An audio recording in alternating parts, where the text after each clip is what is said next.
Hi friends అందరికీ ఈరోజు అయితే గుంటూరు నుంచి రాజుగారు కాల్ చేసి నవీన్ నాకు ఒక 3 కేజీలు అపోలో ఫిష్ అలాగే 5 కేజీలు ఏమో ట్యూనా ఫిష్ కావాలన్నారు. అయితే ఆయన కోసమని అపోలో ఫిష్ తీసుకున్నాను. ఒకసారి చూడండి ఇక్కడ ఎంత ఫ్రెష్గా ఉందో. దీని మొప్పలు చూస్తున్నారు కదా, ఆ మొప్పలు రెడ్గా ఉంటే మనకు చేప వచ్చేసి ఫ్రెష్గా ఉన్నట్టు. కొన్ని చేపలు అయితే వైట్గా కూడా అయిపోతాయి.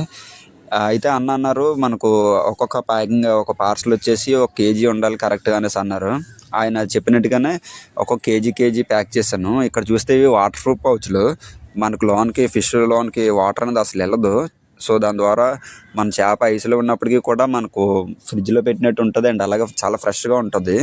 లోనకి వాటర్ వెళ్ళదు కాబట్టి మన దగ్గర అయితే అంతా వన్ డే ఫిష్ దొరుకుతుందన్న. అండ్ అలాగే క్వాలిటీ విషయంలో అయితే మనం ఎక్కడ కాంప్రమైజ్ అవ్వం. చూస్తున్నారు కదా మీట్ అయితే ఎంత రెడ్గా ఉందో. మీట్ వచ్చేసి క్వాలిటీ సూపర్గా ఉంది మనకు. అండ్ అలాగే బాక్స్ ప్యాకింగ్లో మనం సాల్ట్ వేస్తాము. సాల్ట్ వేయడం ద్వారా మనకు ఐస్ అనేది త్వరగా అంటే కరెక్ట్ ఉంటుంది. మనం ఎలా చేసిన ఐస్ అలాగే ఉంటుంది. ఓకే ఫ్రెండ్స్, వీడియో నచ్చితే లైక్ అండ్ సబ్స్క్రైబ్ చేయండి. అండ్ అలాగే చేపలు కావాలనుకున్న వాళ్ళు స్క్రీన్ పైన మా నంబర్ ఇస్తాను, ఆ నంబర్కి కాల్ చేయండి. అండ్ అలాగే కామెంట్ బాక్స్లో కూడా నా డీటెయిల్స్ ఇస్తాను, మీరు కామెంట్ బాక్స్లో కూడా కాంటాక్ట్ అవ్వచ్చు. వీడియో నచ్చితే లైక్ అండ్ సబ్స్క్రైబ్ చేస్తారని కోరుకుంటున్నాను.